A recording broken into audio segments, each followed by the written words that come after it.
दोस्तों, आज की कहानी बड़े घर की बेटी भाग 2। दोनों कुछ देर चुप रहे।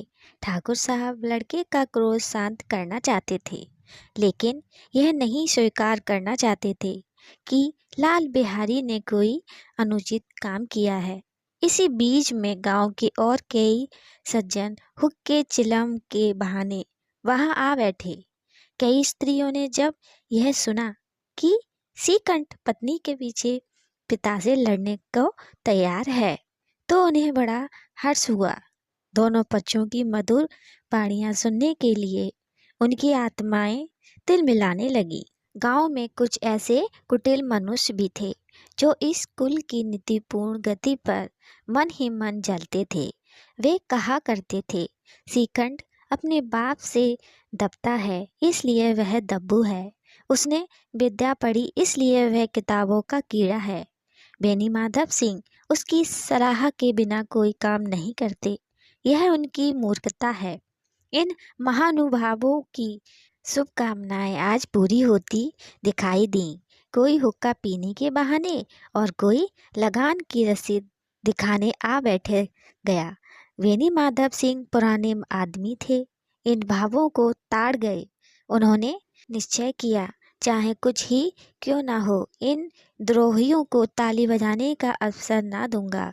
तुरंत कोमल शब्दों में बोले, बेटा मैं तुमसे बाहर नहीं हूँ, तुम्हारा जो जी चाहे करो। अब तो लड़के से अपराध हो गया। इलाहाबाद का अनुभव रहित झल्लाया हुआ ग्रेजुएट इस बात को न समझ सका। उसे डिबेटिंग क्लब में अपनी बात पर अड़ने की आदत थी। इन हथकड़ों की उसे क्या खबर। बाप ने जिस मतलब से बात पलटी थी वह उसकी समझ में न आई। बोला, लाल बिहारी के साथ अब इस घर में नहीं रह सकता। बेनी माधव बेटा, बुद्धिमान लोग मूर्ख की बात पर ध्यान नहीं देते। वह वे समझ लड़का है, उससे जो कुछ भूल हुई उसे तुम बड़े होकर क्षमा करो। सीकंठ उसकी इस दुष्टता को मैं कदापि नहीं सह सकता। या तो वही घर में रहेगा या मैं ही। आपको यदि वह अधिक प्यारा है तो मुझे विदा कीजिए, मैं अपना भार आप संभाल लूँगा। यदि मुझे रखना चाहते हैं तो उससे कहिए जहाँ चाहे चला जाए, बस यहाँ मेरा अंतिम निश्चय है। लाल बिहारी सिंह दरवाजे की चौखट पर चुपचाप खड़ा बड़े भाई की बातें सुन रहा था। वह उनका बहुत आदर करता था। उसे कभी इतना साहस ना हुआ था कि सीखंड के सामने चारपाई पर बैठ जाए, हुक्का पी ले या पान खा ले। बाप का भी वह इतना मान ना करता था। सीकंठ का भी उस पर हार्दिक स्नेह था। अपने होश में उन्होंने कभी से घुड़का तक नहीं था। जब वह इलाहाबाद से आते तो उसके लिए कोई न कोई वस्तु अवश्य लाते। मुखदर की जोड़ी उन्होंने ही बनवा दी थी। पिछले साल जब उसने अपने से दौड़े जवान को नागपंचमी के दिन दंगल में पछाड़ दिया तो उन्होंने पुलकित होकर अखाड़े में ही जाकर उसे गले से लगा लिया था। 5 रुपए के पैसे लुटाए थे। ऐसे भाई के मुंह से आज ऐसी हृदय विदायक बात सुनकर लाल बिहारी को बड़ी ग्लानि हुई। वह फूट फूट कर रोने लगा। इसमें संदेह नहीं कि अपने किए पर पछता रहा था। भाई के आने से एक दिन पहले से उसकी छाती धड़कती थी कि देखूं भैया क्या कहते हैं, मैं उनके सम्मुख कैसे जाऊंगा, उनसे कैसे बोलूंगा, मेरी आंखें उनके सामने कैसे उठेंगी।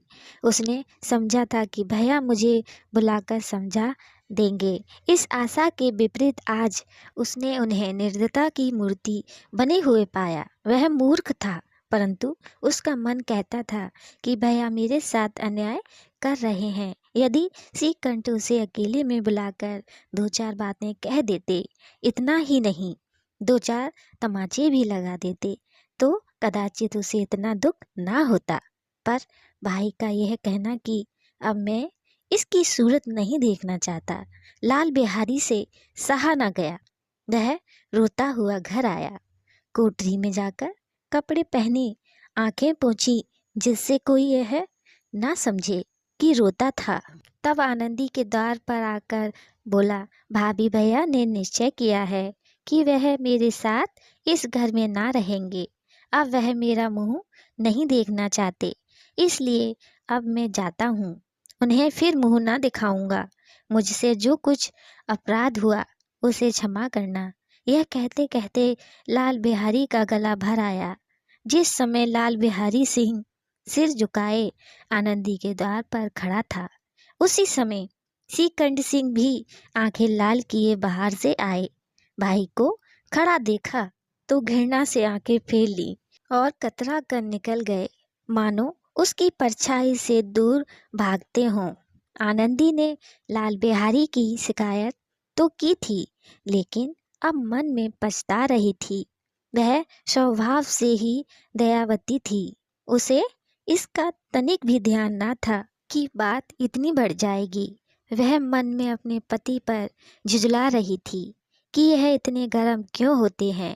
उस पर यह वह भी लगा हुआ था कि कहीं मुझसे इलाहाबाद चलने को कहें तो कैसे क्या करूंगी। इस बीच में जब उसने लाल बिहारी को दरवाजे पर खड़े यह कहते सुना कि अब मैं जाता हूँ, मुझसे जो कुछ अपराध हुआ क्षमा करना, तो उसका रहा सहा क्रोध भी पानी हो गया। वह रोने लगी। मन का मेल धोने के लिए नयन जल से उपयुक्त और कोई वस्तु नहीं है। श्रीकंठ को देखकर आनंदी ने कहा, लाला बाहर खड़े बहुत रो रहे हैं। श्रीकंठ, तो मैं क्या करूं? आनंदी, भीतर बुला लो, मेरी जीभ में आग लगे। मैंने कहाँ से यह झगड़ा उठाया? श्रीकंठ, मैं ना बुलाऊंगा। आनंदी, पछताओगे। उन्हें बहुत ग्लानि हो गई है। ऐसा ना कहो, कहीं चल दे। श्रीकंठ ना उठे। इतने में लाल बिहारी ने फिर कहा, भाभी भैया से मेरा प्रणाम कह दो। वह मेरा मुंह नहीं देखना चाहते, इसलिए मैं भी अपना मुंह उन्हें ना दिखाऊंगा। लाल बिहारी इतना कहकर लौट पड़ा और शीघ्रता से दरवाजे की ओर बढ़ा। अंत में आनंदी कमरे से निकली और उसका हाथ पकड़ लिया। लाल बिहारी ने पीछे फिर कर देखा और आंखों में आंसू भरे बोला, मुझे जाने दो। आनंदी, कहाँ जाते हो? लाल बिहारी, जहाँ कोई मेरा मुंह ना देखे। आनंदी, मैं ना जाने दूंगी। लाल बिहारी, मैं तुम लोगों के साथ रहने योग्य नहीं हूँ। आनंदी, तुम्हें मेरी सौगंध, अब एक पग भी आगे ना बढ़ाना। लाल बिहारी, जब तक मुझे यह ना मालूम हो जाए कि भैया का मन मेरी तरफ से साफ हो गया, तब तक मैं इस घर में कदापि ना रहूँगा। आनंदी, मैं ईश्वर को साक्षी देकर कहती हूँ कि तुम्हारी ओर से मेरे मन में तनिक भी मैल नहीं है। अब श्रीकंठ का हृदय भी पिघला। उन्होंने बाहर आकर लाल बिहारी को गले लगा लिया। दोनों भाई खूब फूट फूट कर रोए। लाल बिहारी ने सिसकते हुए कहा, भैया अब कभी मत कहना कि तुम्हारा मुंह ना देखूंगा। इसके सिवा आप जो दंड देंगे मैं सहर्ष स्वीकार करूंगा। श्रीकंठ ने कांपते हुए सर से कहा, लालू, इन बातों को बिल्कुल भूल जाओ। ईश्वर चाहेगा तो फिर ऐसा अवसर ना आएगा। बेनी माधव सिंह बाहर से आ रहे थे। दोनों भाइयों को गले मिलते देखकर आनंद से पुलकित हो गए।